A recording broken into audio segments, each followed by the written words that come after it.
Tonight, a dog is going to sleep at the foot of someone's bed. A cat is going to curl up on someone's chest. Neither animal has to be there. Neither one is required to survive there. But the real answer for why they are there is far stranger than companionship. It starts around 15,000 years ago, maybe earlier. A wolf creeps toward the edge of a human campfire, not to attack, to scavenge. Bones. Scraps. Leftovers nobody wanted. This is not a story about a brave human deciding to raise a wolf pup by hand. It is a story about wolves domesticating themselves, one cautious step at a time, long before any human decided anything at all. Picture that wolf pack. Most of them stay back in the tree line, watching the fire with wide, wary eyes, but one or two edge closer. They are hungrier than they are afraid. And that single difference, fear versus hunger, is about to rewrite an entire species. Researcher Raymond Coppinger proposed something deceptively simple. The boldest wolves, the ones with the least fear of humans, got the food. The shy ones stayed in the dark, hungry, and often did not survive to pass on their genes. Generation after generation, the population living at the edge of the firelight changed. Less fear, less aggression, softer faces, wagging tails. Humans did not choose the first dog. Proximity did. Humans were simply careless enough to leave food behind, and patient enough not to kill what came looking for it. But here's where it gets strange. A Russian experiment from the 1950s, led by geneticist Dmitry Belyaev, tried to recreate this process in real time, inside a single human lifetime. He took wild silver foxes, animals that bite and flee at the sight of people, and bred only the calmest individuals, generation after generation. He was not breeding for spotted fur. He was only breeding for one trait: tameness. Within a few generations,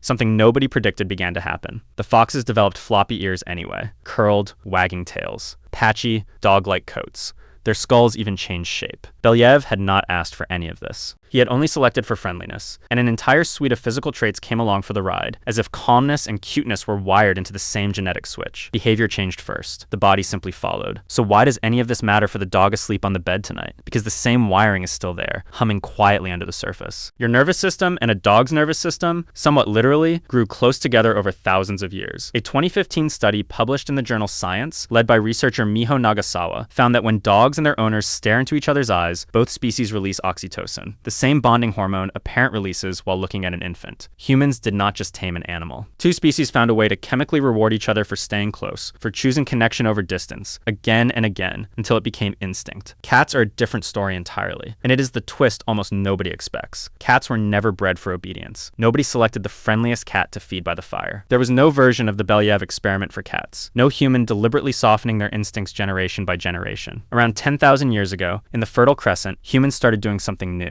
They started storing grain. And grain, sitting in dense piles, attracts rodents. Rodents, in turn, attract wildcats. The cats showed up entirely on their own, for the mice, not for the people. Geneticist Carlos Driscoll traced the DNA of every domestic cat alive today back to a single wild ancestor, Felis silvestris libica, the African wildcat. And here's the part that separates cats from dogs almost completely. Unlike dogs, cats were barely changed by the process of domestication at all. Their skulls, their hunting instincts, their independence, nearly identical to their wild relatives, even now. Humans did not really domesticate the cat. The cat domesticated the pantry and simply tolerated the humans who happened to own it. This is why a dog will look to you for permission before doing almost anything, and a cat will look at you like you are mildly in its way. The relationship was built on two completely different deals, struck thousands of years apart, for entirely different reasons. One species was shaped, slowly and deliberately, for connection. The other species simply never left, because the food never stopped coming. And here's the part that should make you sit with your own pet a little differently tonight. You were not the one who decided this relationship should exist. Wolves walked toward the fire on their own terms. Cats walked toward the grain on their own terms. Humans, in both cases, simply did not chase them away. The entire foundation of two of humanity's deepest animal bonds was built on tolerance, not intention. Anthropologist Pat Shipman has argued that this tolerance, this willingness to let another species live alongside you instead of treating it only as competition or prey, might be one of the reasons Homo sapiens outlasted other human species, like Neanderthals. While other hominins hunted alone or in small, closed family groups, early humans appear to have formed working alliances across species lines. Wolves that helped track prey. Cats that protected stored grain from disease-carrying rodents. The ability to extend trust beyond your own kind may have been a survival advantage written into the earliest fire circles, long before anyone called it domestication. Think about how strange that really is. Two predator species, each capable of killing a human, were allowed to sit by the fire instead of being driven off or eaten. That decision, repeated by thousands of separate human groups across thousands of years, reshaped the genetics of two entirely different animals, and quietly reshaped human survival in the process too. You can still see the echo of that ancient negotiation today in places you would not expect. In the way a dog checks your face for a reaction before it does something uncertain, the same way it once checked a human's body language at the edge of a firelit camp to know whether it was safe to come closer. In the way a cat chooses, every single day, whether to enter the room or not, the same quiet independence its wild ancestors carried while patrolling a grain store 10,000 years ago. Neither animal forgot where it came from. You simply stopped noticing. So the dog at the foot of the bed is not a pet in the way you usually think of the word. It is the living descendant of a 15,000-year negotiation that started with hunger, and somewhere along the way ended in oxytocin. The cat on the chest is not loyal in the way a dog is loyal. It is a wild hunter who simply found a pantry worth staying near and decided, entirely on its own terms, that you were tolerable enough to keep around. Tonight, when that dog rests its head on your leg, or that cat blinks slowly at you from across the room, you are not just being loved. You are standing at the end of one of the oldest experiments humans never meant to run, one that started by accident, around a fire, with nothing more than leftover bones and unguarded grain. And somewhere, in a nervous system shaped by 10,000 campfires, it is still running.